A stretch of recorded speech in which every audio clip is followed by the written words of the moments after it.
नमस्कार. प्रहार 24 तास सुपरफास्ट बातम्यांमध्ये आपले स्वागत. अकोल्यात 15 फेब्रुवारीच्या भारत-पाक सामन्यावर बहिष्काराची मागणी करत हिंदू राष्ट्र समन्वय समितीचे जिल्हाधिकारी कार्यालयासमोर जोरदार निदर्शने. उरणचे आमदार महेश बालदी यांच्या निवासस्थानी कोयता घेऊन अर्धनग्न व्यक्तीचा घुसखोरीचा प्रयत्न. पोलिसांच्या सतर्कतेमुळे मोठी अनर्थाची शक्यता टळली.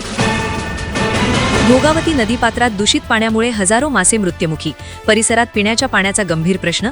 ग्रामस्थांमध्ये भीतीचे वातावरण. नागपुरात एनडीपीएस पथकाची मध्यरात्री कारवाई. अर्धा किलोहून अधिक एमडी पावडर जप्त.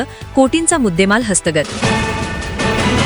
नाशिक जिल्ह्यात बदलत्या वातावरणामुळे गव्हावर रोगांचा प्रादुर्भाव. वाढता उत्पादन खर्च आणि कांद्याला कमी भावामुळे शेतकरी आर्थिक संकटात.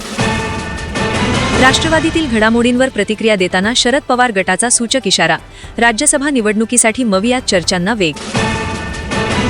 अकोला जिल्ह्यातील वाडेगाव येथे मध्यरात्री शॉर्ट सर्किटमुळे भीषण आग. संसारोपयोगी साहित्य जळून खाक. लोकवर्गणीतून मदतीचा हात. मुलुंड एलबीएस मार्गावर मेट्रो स्लॅब कोसळला. एकाचा मृत्यू. जखमींवर उपचार सुरू.